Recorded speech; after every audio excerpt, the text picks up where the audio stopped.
আসসালামু আলাইকুম এভরিওয়ান, কেমন আছেন সবাই? আশা করছি অনেক ভালো আছেন। আলহামদুলিল্লাহ আমরা অনেক ভালো আছি। তো আজকে একটু বেশি খুশি, কারণ মামা আসতেছে।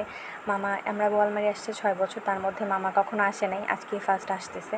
তো মামা এসে বেশি সময় থাকতে পারবেন, এই জন্য আমরা রান্নাবান্না করতেছিলাম। আমি করলা ভাজি করতেছিলাম, ভাত রান্না হয়ে গেছে, আর এই পাশে কিন্তু মাছ ভিজাইয়ে রাখা হয়েছে। আসলে মামার ডায়াবেটিস, তারপরে প্রেশার, দেন মামার হার্টেরও প্রবলেম রয়েছে। এই কারণে মামা মাংস টাংস অত বেশি খায় না। মামার জন্য সবজি মাছ এইসবই করতে হয়। তারপরেও মামার ফেভারিট চালের গুঁড়ার রুটি আর গরুর মাংস, সেটাও আম্মু করতেছিল। আর এদিকে মামা চলে আসছে, এই কারণে নাস্তা দিচ্ছিলাম, পায়েস দিয়েছি, নুডলস দিয়েছি এবং আম দিয়েছি। তো মামা কিছুই খায় নাই, সে একটু শুধু আম খেয়েছিল, বলতেছিল যে খাবো না। আর এখানে মামা 2 প্যাকেট মিষ্টি নিয়ে আসছে। প্রথম যে মিষ্টিটা দেখালাম ওটার নাম আমি জানি না, যদি আপনারা জানেন তাহলে আপনারা অবশ্যই কমেন্টস করে জানাবেন। আর এই মিষ্টিটা চমচম, এটা অনেক মজার মিষ্টি।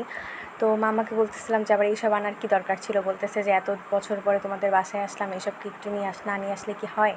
তারপরে তো এই পাশে ডাল রান্না করা হয়ে গেছে, আর হ্যাঁ, ডালটা একটু দেখাচ্ছিলাম। আর এই পাশে ভাত হয়ে গেছে, ভাতটা মার গালা হয়েছে।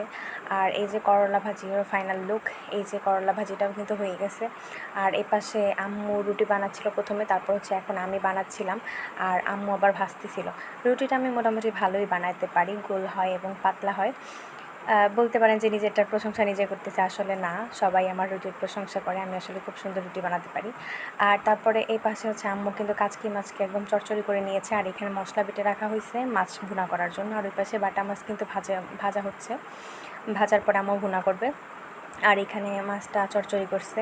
মামা আলু খায় না, এই জন্য আলু দেয় নাই আম্মু চচ্চড়িতে, শুধু মাছটাই চচ্চড়ি করা হয়েছে। তো এখানে যে বেড়ে এই পাশে নিয়ে আসা হলো, এই যে মাছের ফাইনাল লুকটা অনেক মজা হয়েছে, মানে দেখেই বোঝা যাচ্ছে। আর এই যে বাটা মাছটা ভুনা করা হয়েছে, অনেক মজাদার, দেখেই মনে হচ্ছে যে মানে অনেক মজা লাগবে। তো এই তো। আর আম্মু এই পাশে কী করতেছিল, রুটি ভাজতেছিল। তো 2 পাশে 2টা তাওয়া দিয়ে দিয়েছে, তাড়াতাড়ি যেন ভাজা হয় সেই জন্য। তারপর আম্মু দাঁড়িয়ে রুটি ভাজতেছিল, আর আমি এবার একটু ভিডিও করতেছিলাম যে রুটিগুলোকে আস্তে আস্তে করে মানে চেপে দেন ভাজতে হবে। দেখেন আপনারা, আম্মু মানে আস্তে আস্তে করে আলতোভাবে চাপ দিচ্ছিল আর ফুলে যাচ্ছিল। আর চালের রুটি কিন্তু যতটা পাতলা হবে ঠিক ততই মজা লাগবে। আবার অনেকের রুটি আছে মানে ভাজতে গিয়ে কিন্তু একদম মচমচা টাইপের হয়ে যায়, কিন্তু ওটা ঠান্ডা হলে অনেক শক্ত হয়ে যায়, খেতে ভালো লাগে না। কিন্তু আম্মু যেভাবে রুটিটা ভাজে, চুলার আঁচটা মিডলে রেখে, রুটিটা অনেক সফট হয়, প্লাস খেতে অনেক মজা লাগে আর খুব সুন্দরভাবে ফুলে যায়। তো এই তো রুটি বানানো হয়ে গেছে। আমি আবার এই চালনায় কয়েকটা উঠিয়ে নিচ্ছিলাম, যেগুলো ঠান্ডা হয়েছে সেগুলো, আর এইটা চালনার মধ্যে আবার ছড়িয়ে দিচ্ছিলাম।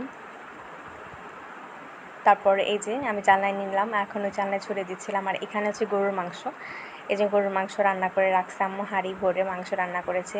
যদিও মামা খায় না, তারপরেও তো তার ভাই আসছে, রান্না করতেই হয়।